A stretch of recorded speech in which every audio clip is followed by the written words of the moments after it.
yang mustajabah dibaca oleh anak yang soleh kecuali doa untuk kedua orang tuanya dengan bacaan Rabbighfirli wali walidayya warhamhuma kama rabbayani shaghira.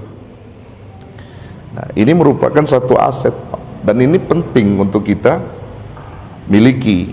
Jadi kita jangan cuma memikirkan diri kita saja, tetapi kita juga punya amanah, yaitu istri dan anak-anak kita, termasuk keturunan kita. Kategori anak itu disebut oleh Allah dalam Quran sebagai apa? Qurrata a'yun. Apa qurrata a'yun itu?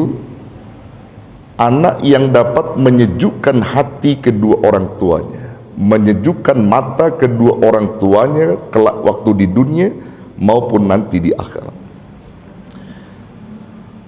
Menenangkan hati. Kita punya anak tuh hati kita tenang. Bagaimana posisi ketenangan hati di saat kita melihat anak itu? Anak kita rajin ibadah, anak kita rajin berzikir, anak kita gampang diarahkan, anak kita tidak pernah lawan dengan kita.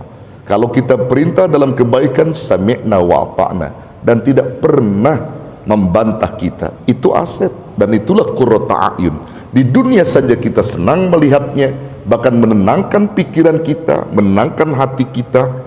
Kelak kita wafat, lebih-lebih ia mendoakan kita, dan itu menjadi kesenangan yang luar biasa. Jadi anak pertama dalam Quran disebut sebagai qurrata a'yun. Untuk bisa membentuk qurrata a'yun itu bagaimana? Yaitu cara kita, dengan cara berdoa dan membentuk karakter anak kita sesuai dengan apa yang diajarkan oleh Allah dan Rasulnya. Itu menjadi catatan, saudara. Jangan lepas kontrol apa yang diajarkan Allah dan Rasulnya.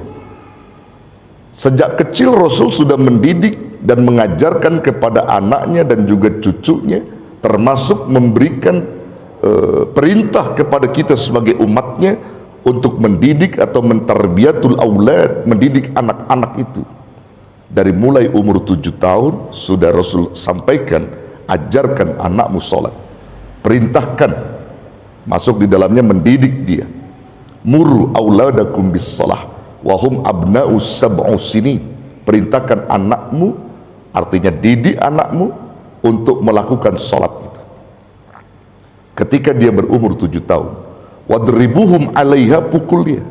Wahum abna'u ashrin, kalau umur 10 tahun belum juga mau sholat, pukul, pendidikan. Ini artinya begitu besarnya peran orang tua untuk mengarahkan dan membentuk anak menjadi harapan yang ada dalam Quran itu. Seperti apa yang disebutkan Allah dalam Quran, anak sebagai qurrata a'yun. Untuk bisa menjadi qurrata a'yun, cara kita untuk mendidiknya.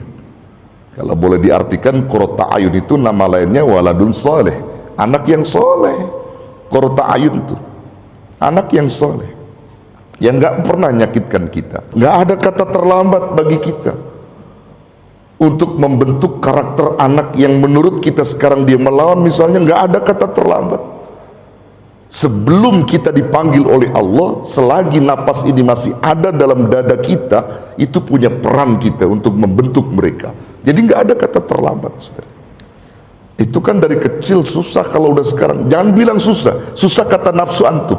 Tapi kata Allah, kalau Allah dengan kun payakunnya, dengan jerih payah orang tua, doa, usaha dilakukan, mustahil Allah akan titipkan sesuatu apa yang kita minta. Yang penting intinya kita dekatkan Allah Subhanahu wa ta'ala, begitu. Jadi tidak ada kata terlambat. Walaupun kita sekarang punya anak mungkin barangkali macam-macam, ada yang baik, ada yang tidak, dan seterusnya. Ya, kita ingin semuanya punya anak bagus, soleh semua. Tergantung bagaimana peran kita. Nah, ini qurrata a'yun. Nah, ini bisa dilihat dalam surah Al-Furqan, ya, dalam surah Al-Furqan ayatnya 74. Di mana orang-orang yang selalu berdoa, di sini sifatnya ini umum, Pak. Dalam konteks ini adalah umat muslim yang taat, beriman kepada Allah, dia tidak akan pernah melepaskan doa yang diminta. Apa itu? Doa yang kita sering sebut, yang sering kita baca dalam Quran.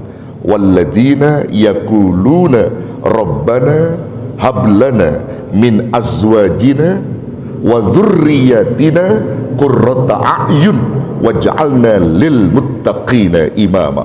Jangan pernah putus usaha doa kita dengan kalimat yang disebutkan Allah dalam Quran itu. Rabbana hablana, orang-orang yang mengatakan dan berdoa Rabbana, wahai Tuhan kami, hablana, anugerahkan kepada kami. Kalimat anugerahkan ini sering kita pahami ketika orang itu belum punya anak, kan begitu. Yang kita pahami anugerahkan berarti belum, karena pengen dianugerahkan, padahal penafsirannya bukan hanya itu. Menganugerahkan tadi baik orang yang belum punya anak ataupun yang sudah punya anak. Anugerah dalam bentuk karakter, anugerah dalam bentuk fisik, itu bisa. Jadi bukan hanya yang belum punya anak, yang punya anak juga hablana, anugerahkan kepada kami karakter-karakter terbaik atas keturunan-keturunan kami ini. Rabbana hablana min azwajina wa dzurriyyatina qurrata a'yun. Jadikan ya Rabb, anugerahkan kepada kami istri dari istri-istri kami, keturunan kami, qurrata a'yun, yang dapat menenangkan hati kami, menyejukkan mata kami. Punya istri soleha, anak soleh, enak nggak tuh hidup? Tenang nggak? Tenang. Istri kita soleh, soleha, anak kita soleh dan soleha, waduh, tenang banget hidup. Pantas kalau qurrata a'yun ini mahal, saudara. Dan itu butuh proses mendidik, menciptakan karakter mereka, yang tentunya kita melibatkan Allah sang pencipta untuk memberikan kemudahan karakter itu pada anak keturunan kita. Tuh, qurrata a'yun. Ini luar biasa, saudara. Nah, tidak cukup kita meminta istri dan anak kita supaya menjadi qurrata a'yun, itu tidak cukup.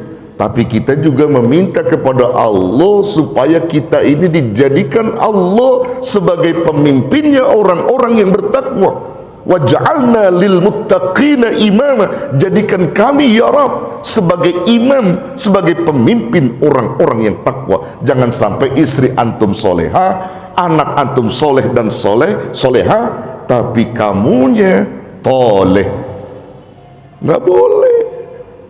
Istri yang soleha, anak yang soleh dan soleha, suaminya juga soleh, maka dia menjadi pemimpin orang-orang yang takwa. Di situ yang diinginkan oleh Allah Subhanahu wa ta'ala. Jadi anak ini disebut Allah pertama sebagai qurrata a'yun, penyejuk mata kita, penenang hati kita.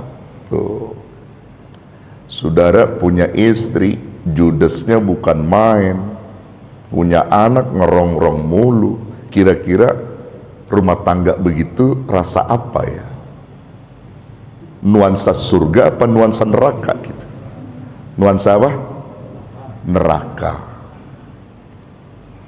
Nuansa neraka. Istrinya judes, toleh, nggak pernah taat sama Allah, nggak pernah taat juga sama suaminya. Anak-anaknya juga begitu. Kita pulang, kreditan tuh numpuk, di mana-mana tagihan, wah luar biasa. Udah gitu apa? Sama ibadah susah nih istri kita. Anak-anak kita juga sama. Kitanya taat dalam hal ini, pusing pak. Tapi lagi-lagi orang taat nggak ada putus asa. Dia tetap meminta kepada Allah supaya istri dan anaknya itu menjadi qurrata a'yun. Jangan pernah menjadi penyesalan apa yang sudah dikodarkan Allah kepada kita, karena semua itu dikembalikan kepada kita. Kalau kita menyesali apa yang sudah diputuskan Allah, berarti kita melawan Allah. Yang penting intinya sekarang kita terima, tapi kita tidak pernah berputus asa untuk membentuk karakter-karakter qurrata a'yun pada istri dan anak-anak kita.